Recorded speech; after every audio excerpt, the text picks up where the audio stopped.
Good morning, good morning, good morning to everyone. Welcome to this video. And today I'm going to share with you my gratitude as well as update you on what happened to me, to my current situation right now. Kami pa ba ng asawa ko? Ano na nangyari sa akin? So let's start the video. So ito na nga, this morning I got the urge to check my YouTube account. So yun na, chinek ko yung YouTube ko. And I'm so shocked.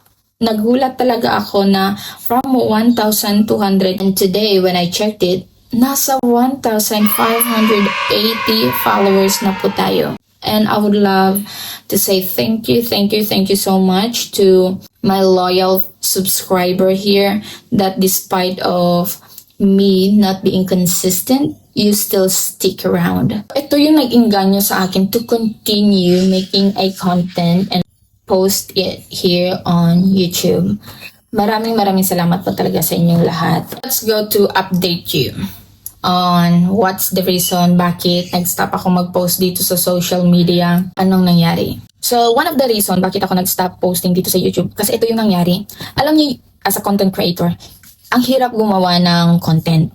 Yung content na make sure that the viewer will engage, will interact, will love your video. Yun, mahirap. At second, every time na nag-i-edit ako, yung music ba na ginagamit ko, yung background music, first, nung chinek ko, bago ko siya ina-upload sa YouTube, chinecheck ko kung magkakaroon ba ng copyright ba yun na issue.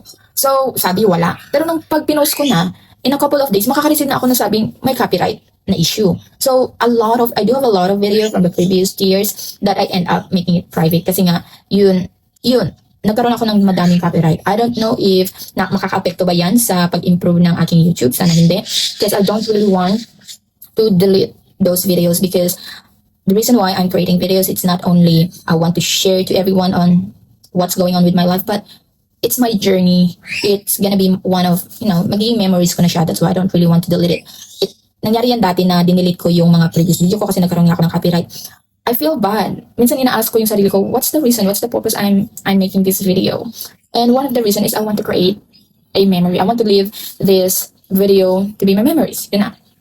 Tapos, pangatlong reason bakit nag-stop ako mag-post sa social media because I've been through a lot. Na dumating ako sa point that kailangan ko nang pumunta sa psychologist para magpa-check sa mental health ko. Nasa stage na kasi ako na nagkakaroon na ako ng anxiety. Ito, lumalagas na yung buhok ko. Nagkakaroon na ako ng mga skin issue. Kaya, health is the priority. Sabi ko, one of the cause of the stress is yung social media kasi marami akong social media platform. Meron akong Facebook, meron akong TikTok, meron akong Instagram, and I do have here the YouTube. Dami na akong followers sa TikTok. Almost 100K. So, ang nangyari, dinilit ko po yung account na yun. Even though I start earning money, I start receiving some items. Ang problema kasi is may nag-stock na sa akin.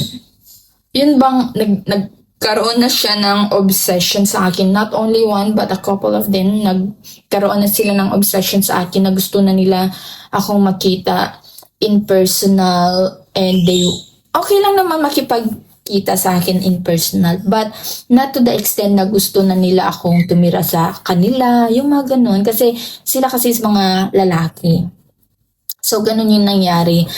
Tapos nagde-demand na sa akin na kung ano yung video na gusto nilang makita na I'm not comfortable. Kaya sabi ko, ay nakakatakot naman to. I deleted the TikTok. Yun, inelete ko na yung TikTok.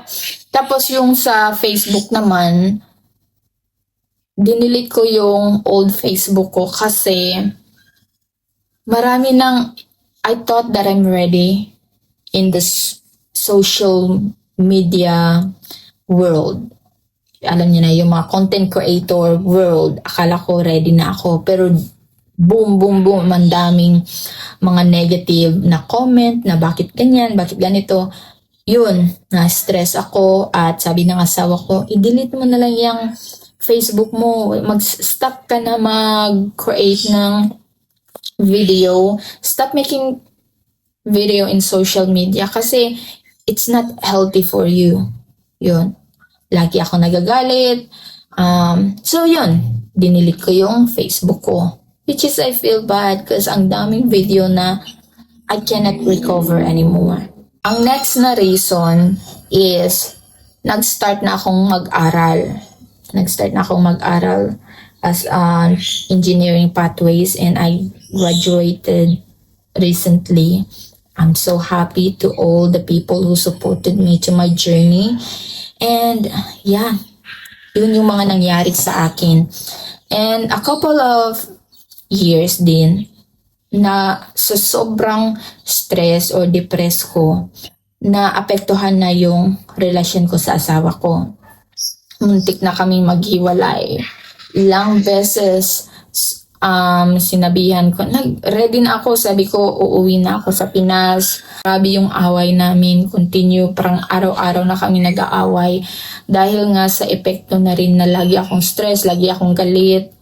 Tapos as a breadwinner, kapag breadwinner ka, maiintindihan mo to. Yun bang tipong ikaw nag-work hard? Mas mahirap na kapag may sarili ka ng pamilya. And then, alam mo naman na kaya mong tumulong sa family mo. Pero mahirap din eh. Kasi mas easy kapag yung iintindihin mo na lang is yung sariling pamilya mo. But there's really a time na yung family ko in the Philippines, they need help. So, may pera ako na supposedly nagagamitin ko para sa sarili ko. Then I end up, tulong na lang sa kanila. And I don't, hindi ko kinakount yun because I'm so happy that I did it. I'm happy helping my family. And yun din yung nangyari. Even though na maraming mga negative na nangyari sa akin a couple of years ago, God is good. Tama nga yung sinasabi nila na huwag ka lang sumuko sa buhay and gumawa ka lang ng tama, do your best, and God will bless you. Yun na nga nangyari is, naging okay na kami ng family ko. I'm not sure if I share this with you na siguro 3 years nag-cut off talaga ako sa family ko. We do have tampuhan, ganon, maraming mga issue. Yun bang mga common na na-experience ng karamihan kapag nasa work abroad ka, then kapag hindi ka nakakapagpadala sa kanila, marami ng mga issue ikeme. So yun din, nangyari din yun sa akin, kaya I stopped connecting with them. Then last year lang naging okay kami, and because nang dahil sa asawa ko, kasi yung asawa ko, siya talaga yung nagsabi na go back to the Philippines, connect with your family, ayusin mo kung yung mga dapat na ayusin, then come back here with a peace of mind. Yun na, set a boundaries, ganun. So yun na nga, naging okay na kami ng family ko, nakapagtapos ako ng pag-aaral. And one thing that I've learned from these previous years or past years is don't overshare your plan to social media or to a lot of people. Now I believe on evil's eye. Kapag kasi sinishare mo yung mga improvement mo, success mo, may mga tao talaga that they will try their best that your dream will not come true. They will pray for they will wait for your failure.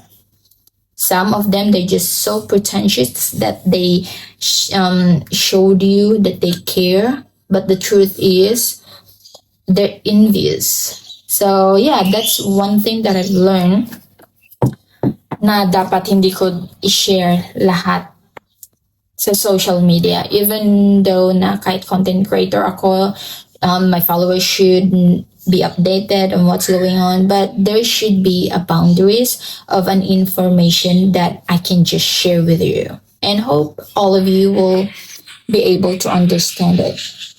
At as you can see naman, I also gained weight. Alam ko na maraming tao na when they saw me again, sabi nila, oh my gosh, you change. You look different from the first time I saw you. From the first day you arrived here in Australia, you look like an addict because I'm so skinny before. And right now I gain a little bit of weight and I'm happy that I'm healthy. I'm focusing on my mental health, physically, emotionally. That's my priorities, and earn money, then just enjoy life. And I would love to update you that one of my obsession right now, which as you can see, I'm start collecting perfume. So my goal is that once we reach 10,000 followers, I'm going to do a raffle and share my perfume collection. So what do you think about that? Please share, give a like, comment in the comment section para lagi po tayong updated. And on that way, dyan ako magbe-base during the raffle. Once mag-start na tayo mag-raffle ha, dyan ako magbe-base kung sino yung mga loyal subscriber ko. Please be with me in my journey to reach the 10,000 followers. So let's go everyone, and I'm so happy from 1,200 followers, and despite that I stopped posting video here on YouTube, I still managed to grow to 1,580 followers, and I'm so happy. Thank you everyone, and God bless you all. See you in my next video. Bye.